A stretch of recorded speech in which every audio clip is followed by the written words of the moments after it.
A blank screen on your MSI Prestige 14 AI Studio is often caused by startup or system issues. We will repair Windows, troubleshoot boot failures, restore files, and recover your laptop. A lot of errors pertain to this problem, and we're going to go ahead and jump into what should hopefully be a pretty straightforward process, guys. And we're going to go ahead and jump right into it. First thing I'd recommend doing would be to actually go ahead and boot to the troubleshooting utility on Windows 11. So if you do a hard power off 3 times in a row, Windows should automatically attempt to launch the startup repair utility. And if it doesn't find anything, it will give you the option to select advanced settings, in which case it will take you to a screen that looks like this. Now, if it does not take you to a screen that looks like this, or you're unable to get to that, you can also download the Windows 10 Media Creation Utility, or Windows 11. They probably will make a creation utility for Windows 11 at some point. And it doesn't really matter, you can actually run the Windows 10 utility on Windows 11 as far as I'm aware. And you should be able to run the troubleshooting utilities built in within it. So you just would go ahead and download it to an ISO file and then burn it to a DVD or USB. It'd have to be about 4 gigabytes or more. It couldn't be a small USB flash drive, and it couldn't be a CD. It'd have to be a DVD. And then you boot your computer from it. So depending on the computer manufacturer, you'd have to tap a different key on your keyboard in order to launch that menu, in order to select what boot drive you want to go off of. So it could be anything between the escape key, F2, F8, F12, for example, and those are the function keys on the top of your keyboard. So you may have to just do a little bit of trial and error. Shouldn't take you more than a couple minutes. Googling it would probably be best before you even begin. But anyway, we're ready to go ahead and jump right into it. So we're on the choose an option page. So these will look very similar whether you're booting from it directly within Windows itself, or if you're plugged in a USB flash drive with the media creation utility installed and you selected the recovery option. So when you are setting up your Windows 11 installation or Windows 10, depending on the drive you're using, there should be an option to repair your computer in the bottom left corner of the dialog window, one of the first screens that comes up. You go ahead and select that, and then it would take you to a troubleshooting screen like you see here. And you want to go ahead and select troubleshoot, reset your PC, or see advanced options. And then there are going to be a whole bunch of options in here that we're going to explore in today's video. The first one, we're going to actually go underneath advanced options and then select startup repair, fix problems that keep Windows from loading. So go ahead and select that first.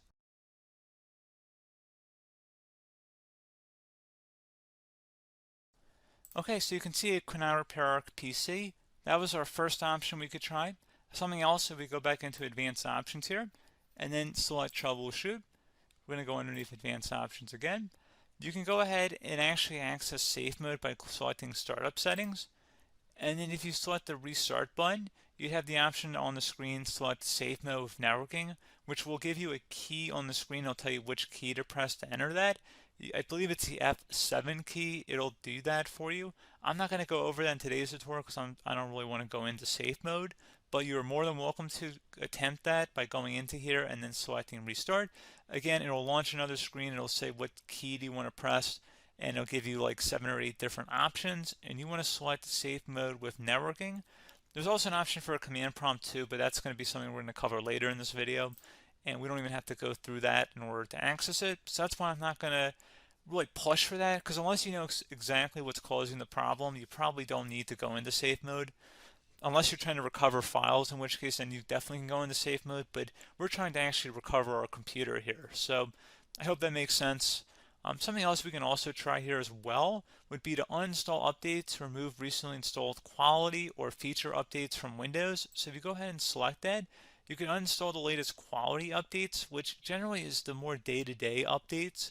Feature updates are the less regularly released ones, like the big ones. I would equate it to service packs in like Windows 7 and Windows Vista and Windows XP. So larger updates that occur once or twice a year at most. And the quality updates are more just a regular update. So probably obviously depend, it'll take longer if you're going to try and uninstall the latest feature update versus quality update. And maybe you don't need to go back that far. So just giving you guys a couple of pointers with that. Something else you can also look at here, and we're going to jump into the command prompt in a little bit, but you can select System Restore, which will use a restore point recorded on your PC to restore Windows. And this is something I would highly recommend here, guys. So select Next. Assuming you have a restore point saved on your computer, you go ahead and select the most recently created one, and you'll select next, and then you'll select the drive. You shouldn't actually have to select the drive. You can scan for affected programs, but we're going to keep it all default here, and then we're going to select finish. So once started, system restore cannot be interrupted. Do you want to continue? I think we're going to select yes. I don't think we have anything better to do on our computer right now, so just give it a moment here to initialize. It will take a couple minutes to run, obviously depending on how large your hard drive is and how much is saved on the system restore point. So just give it a couple minutes here.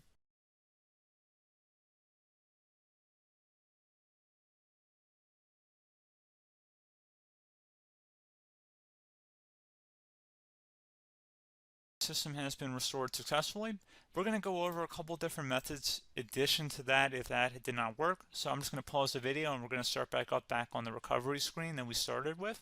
Okay, so a couple other things we can try here too. If you go back into troubleshoot, you can select reset your PC, let you choose to keep or remove your personal files and then reinstalls Windows. You can select to keep my files, which will remove apps and settings but keeps your personal files. You can also select remove everything, which will remove all of your personal files, apps, and settings. So this is more of a factory reset, the second option here. First option, it should not delete all of your personal files. However, it will pretty much clear most of your programs, and keep in mind, there's no guarantee that your information, number one, is even still available and easily recoverable on your computer to the point that you actually would be able to recover anything. And the second point is that there's always a chance that it won't actually recover and it will just do a factory reset anyway. So there's no guarantee that actually would keep your files anyway. So I would recommend trying to get a recovery tool and backing that up first before selecting it anyway. But again, those are a couple different options. And then something else you can try here if you go back to the choose an option. Another option, if you go underneath choose an option and select troubleshoot, advanced options, and now select where it says command prompt. Okay, so the first thing we should do is type our main hard drive here. In most cases, it should be the C drive. So you just do a C colon and then hit enter on your keyboard. So once you're underneath the C drive, we're going to type in dir and then hit enter on your keyboard. It should have program files, users, and Windows all in there. That's how you know you're in the right directory.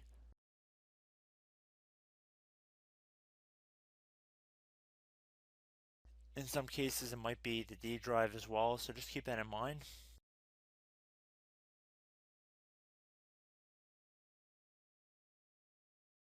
Next thing we're going to do is type in cd space / Windows / system 32 / config,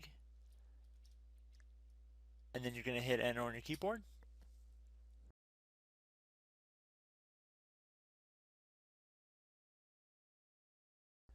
So now you're going to type md space backup. If you've seen other tutorials, it might also say to put down md backup. That's because the backup name is pretty common when you want to back something up. So you can name this whatever you want, doesn't have to be backup. So if you've already made a backup folder in the past, you could do backup 1, for example. So once you're done setting the name you want the backup to be called, hit enter on your keyboard again.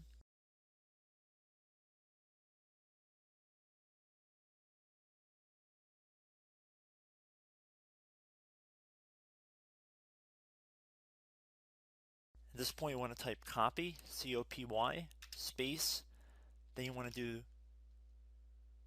the star symbol above the 8 key, then do a period or a dot, whatever you want to call it, then another star sign, and then another space, and then type backup, and then hit enter on your keyboard.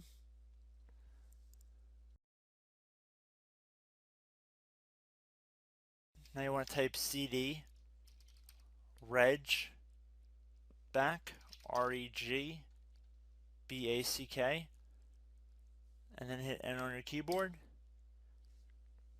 So now that we are under the reg back, so now you want to type dir again, and then hit enter.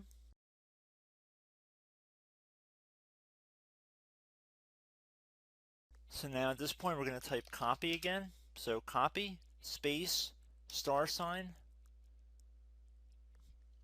dot, another star sign, space, and then 2 dots. So we're going to type copy, space, star sign, dot, sign, star sign, dot, dot, and then hit enter on your keyboard again. So for overwrite, you want to overwrite all. So type A on your keyboard, so capital A, and then hit enter on your keyboard.